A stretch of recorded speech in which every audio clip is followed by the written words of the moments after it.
Welcome to the Loni Swain Show podcast. I'm your host, Loni Swain, media veteran, content creator, and storyteller. I'm a New Orleans native currently based in Los Angeles, California. This podcast is all about sharing our stories, support, and resources to inspire, encourage, and empower our listeners. If you enjoyed this episode, don't forget to rate, review, subscribe, and share with at least 3 people. Continue the conversation online at loniswain.com. Now, let's get into the show. I put a lot of stock in masks.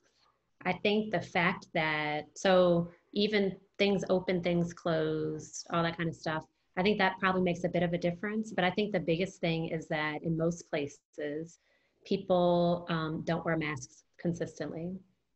And that's that. We know if you cover your face, your nose, and your mouth, that most of the time you can decrease the such high transmission of this virus. And in so many places, even early on, there were not, even when stuff shut down, there were not a lot of mask mandates in a lot of places. It was, okay, we're gonna, shut down the bar or the whatever, but we're not gonna make it that every single person has to wear a mask wherever they are. And here, where I live, there was never a mask mandate. There, for a long time, they did not shut down, not the state did not shut down most things. The city shut down some stuff, and the city had their own little mandate or whatever, but it was very variable. You can go to the grocery store and people are not wearing a mask today. Oh, wow. It's wild, right? Mm-hmm. And so, with such, number one, this virus is very contagious. If you compare it to something like the flu, it's much more contagious than the flu, so it's spread easily. Number two, the symptoms are so variable, so you have so many asymptomatic people spreading it around. Maskless, just walking around living life, spreading it to such and such, and then a week later, just imagine how many people it gets to a week later. Then you notice, I was around 100 people this past week, and I got them all sick, kind of a thing. And if you're not just taking those simple precautions, it's very difficult to control all of it, even if you shut down a restaurant and a bar and the club and the whatever else. If people just simply do not do one thing, which I think is the mask, then it's very difficult to get a handle on until we get something like a vaccine, which is going to be a whole different monster to deal with as far as getting people to feel comfortable enough to take it. So. Okay, and so we'll get to the vaccines now, the moment we've all been waiting for. First, I'll start with, are you going to be first in line to get a vaccine? So I would like to be first in line to get a vaccine. Okay. I am not first in line to get a vaccine. I am a healthcare worker, right? But the healthcare workers that will be first where I live are people who work in the emergency rooms, primary care doctors, ICU doctors. So the people who really are the front of the front lines, and then also nurses who work in those same capacities. Versus I see patients in clinic, but I don't see so many sick patients all day, every day, right? So my risk is a little bit lower than some of those people. I'll probably be in the second wave as far as healthcare workers go. But yes, I will, like, give it to me right in my arm today, right now, please. Please, okay. Please. Okay. That's good to hear. And, not completely surprising, but there are a lot of people who are terrified of a vaccine, who feel that there is no way you couldn't pay them enough money to get a vaccine, and or they'll get it, but after 100 waves of people have gotten it, and didn't grow an arm out of their back or, their spine or whatever. One of the vaccines recently, I saw your post, there have been some allergic reactions to it. Which vaccine is that? What were the reactions? Right, that was the Pfizer vaccine. So right now there are like 3 vaccines that are late stage that are probably going to get FDA approved. So Pfizer is the first one. If you all are interested, on the FDA website, so the meeting is going to be tomorrow, but they'll have it live streamed on YouTube and whatnot. You can watch the public meeting where they go over all the data from all the trials for that one.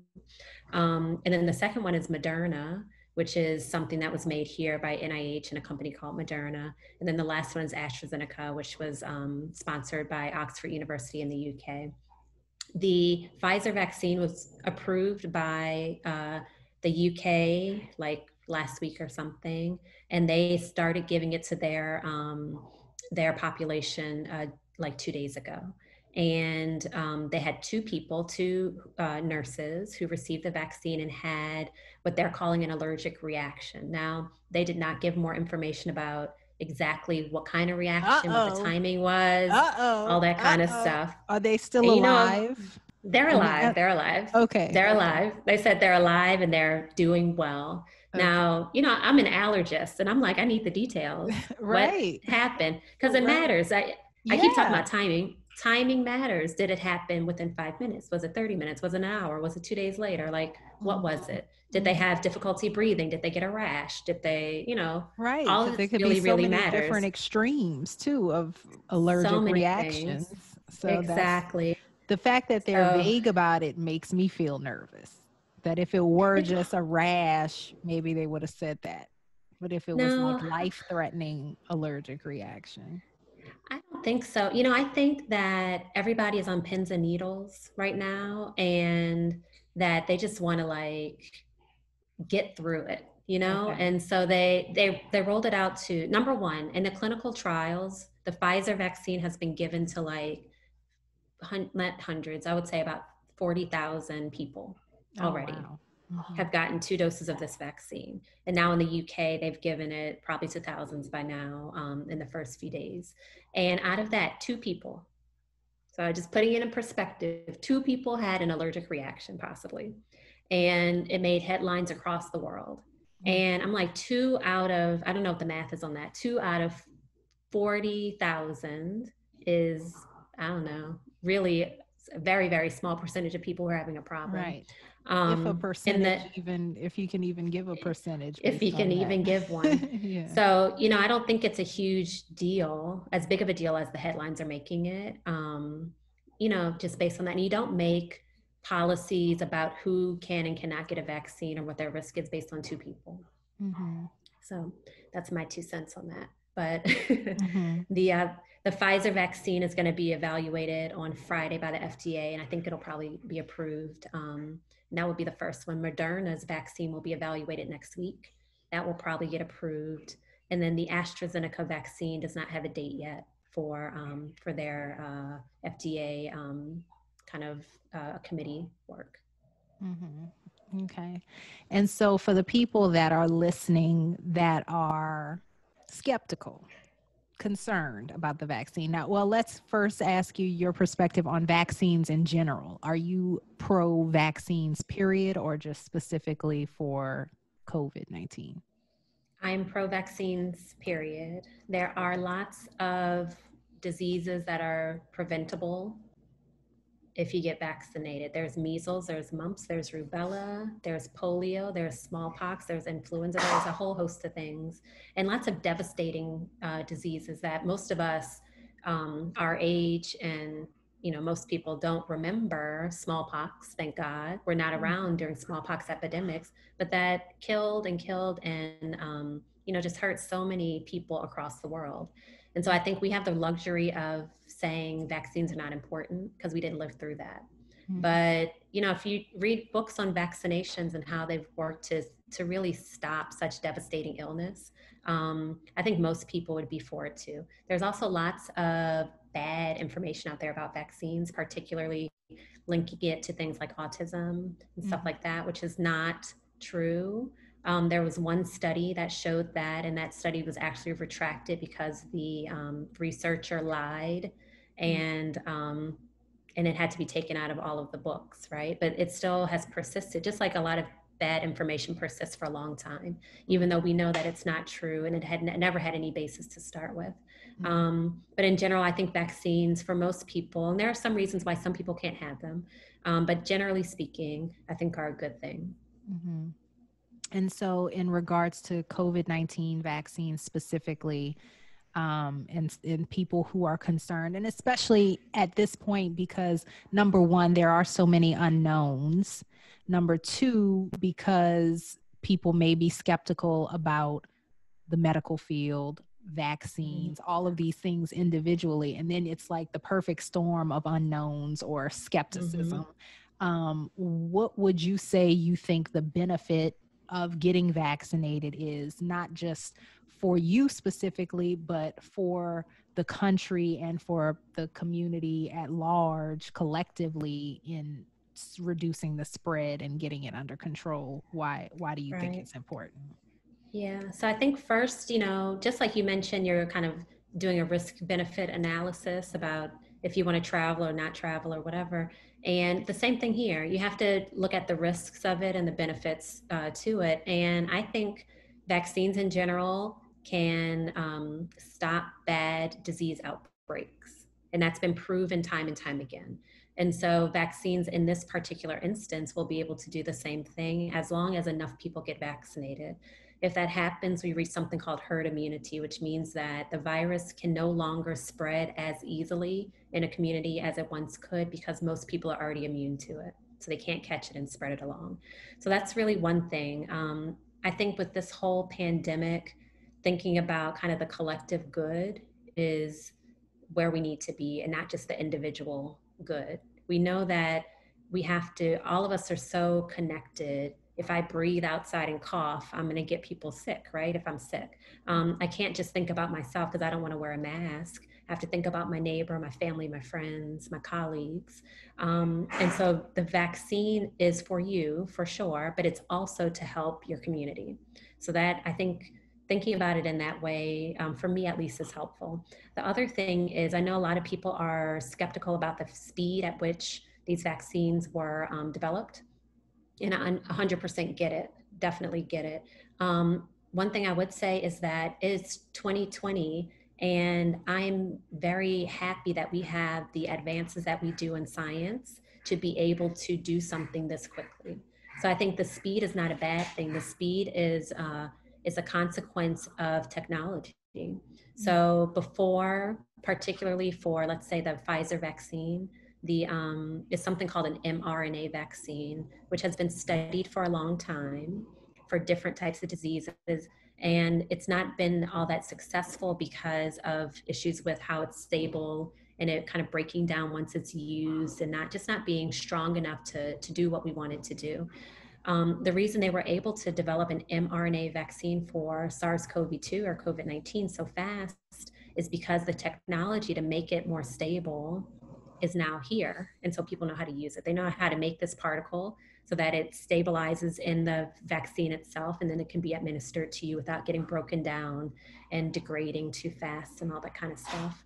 The other thing is the speed at which they were able to do the genetic analysis of this virus has never been done before. That's because of technology. The collaborations that were able to happen across the world has not been done like this before. That is because of technology. So, all these things, it's a horrible time. It's a bad time. It's a terrible pandemic, but it's 2020. It's not 1918. And so we are able to do things today that we just clearly could not do before. So that's one reason why it's so fast.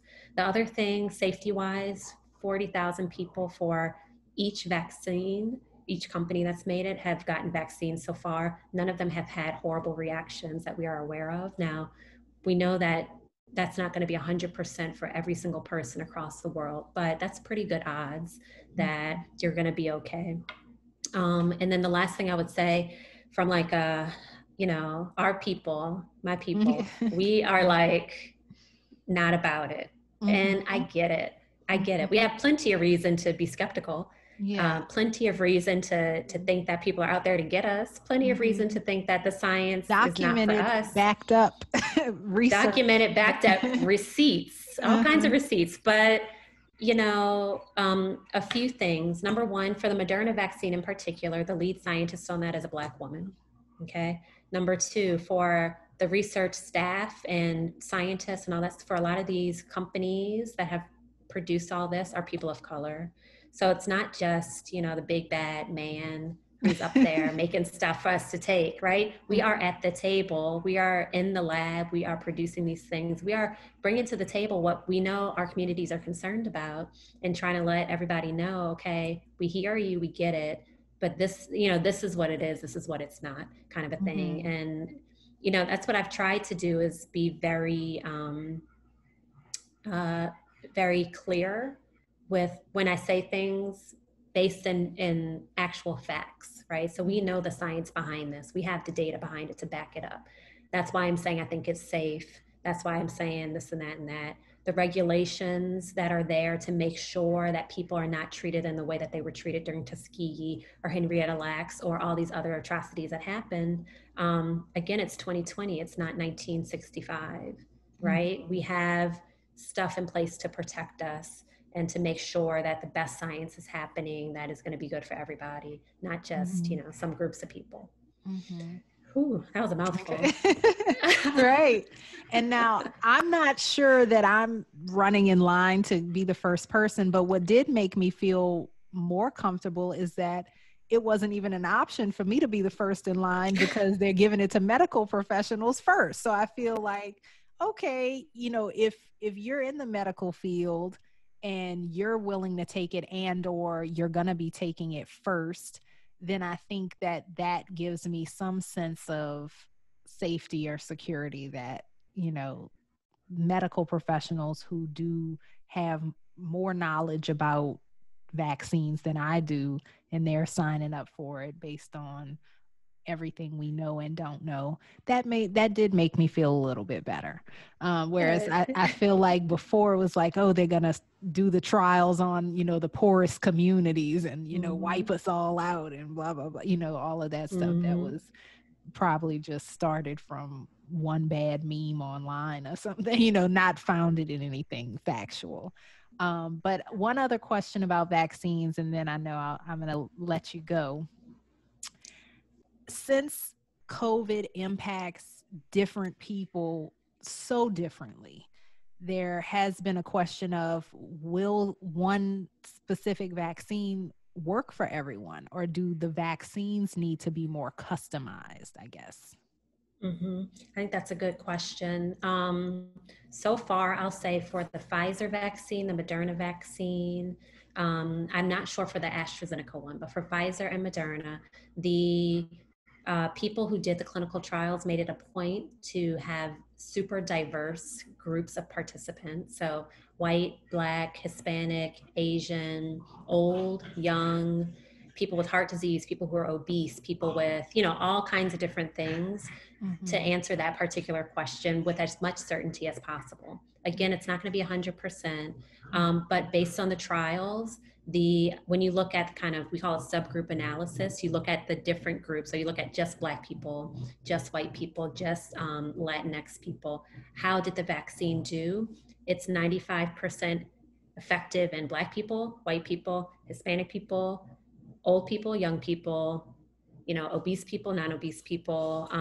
It across the board has been efficacious for the Pfizer and Moderna, which I think is wonderful. So, you know, there may not be a need to be so personalized with the approach.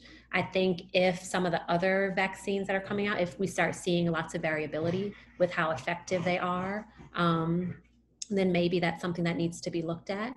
But right now, I feel very confident, particularly in the Pfizer and the Moderna vaccines, that they will be very good and work for most people, no matter what your background is. And they specifically did the trials with such diverse groups so that they could answer that particular question, because I know it's a big one for all of us. And also, just with all the different strands or strains, the vaccine is supposed to cover every SARS that there is, every COVID-19, 2025, you know, whatever. Every SARS-CoV-2. So not every SARS, which is slightly different, but they, in general, yes. So the mutations that have been seen in this particular virus have not been ones that seem to be ones that will make a difference with any of the vaccines, the way that the vaccines are made, which is good. So I don't think that would be a major problem at all. You know, I think it's going to be interesting to see, because we have all these different vaccines coming out, you know, which states are going to use this, or which, you know, communities are going to use this one or that one. Pfizer will come out first, but it doesn't mean that in 6 months Pfizer is going to be the one that is available right, for you to get. Maybe it'll be Moderna, maybe it'll be whatever. And so I think that will be interesting to see. But I am hopeful, based on these at least first two, that we're on the right track with how effectively and how safe the vaccines will be going forward. And when do you think that the general public will have access to vaccines? I think probably not for at least another 6 to 9 months, to be honest. I also think it really depends on where you live. So here in Arkansas, we're a small state, so it'll probably be a little bit faster than that. But in California, faster. Okay. That's why you got to move to Arkansas, because there are just not as many. There's just not as many people, you know. So they're thinking that most healthcare workers, even if I'm not in that first phase, most healthcare workers will be immunized by January, February. The first wave will be like December, like this month. So, you know, and then it'll start going out to the general public. But I think in other big places, it might be a little bit more delayed than that, just literally because of the sheer mass of people. And, you know, if you're number 10 or number 10,000 or number 100,000 or whatever it is, you just kind of have to wait your turn, unfortunately. But I hope people get it. Because I think, you know, these are game changers and the data looks really, really, really good. And I have read the 100 pages that the FDA put out the other day. I've read it all. It looks great. Okay. And so get vaccinated, wear our masks, don't travel. These are all your tips for staying safe. Anything that you want to add to that list? I think that's it. I'm such a Debbie Downer. I think that's all, you know, just try to make the best decisions that you can make, and think about yourself, but also think about everybody else. And I think that's all really. And there's some light at the end of the tunnel. And so just hold on a little bit longer and we will all be okay. Okay.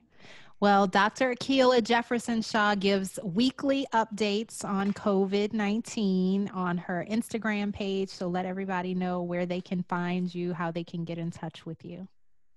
Yeah, you can find me on Instagram. It's Akilah Jefferson MD, AKILAH Jefferson MD. You can find me on Facebook, same one, Akilah Jefferson MD. And then I'm on Twitter at Dr. Akilah J. I would love to talk to you guys there. If you have questions or anything, let me know. I can answer your questions. I hope you enjoyed this episode of the Loni Swain Show podcast. Please visit my website, loniswain.com, where you can sign up for my monthly newsletter, check out companion blog posts, show notes, and lots of other cool stuff. This podcast is available on Spotify, Apple Podcasts, Google Play Music, Buzzsprout, Castbox, Anchor, Stitcher, SoundCloud, and my website. I love and appreciate all of your feedback, so don't forget to rate, review, subscribe, and share it with at least 3 people who you think would enjoy it too or benefit from the information. Until next time, go where you are celebrated and appreciated, not just tolerated. Talk to you soon.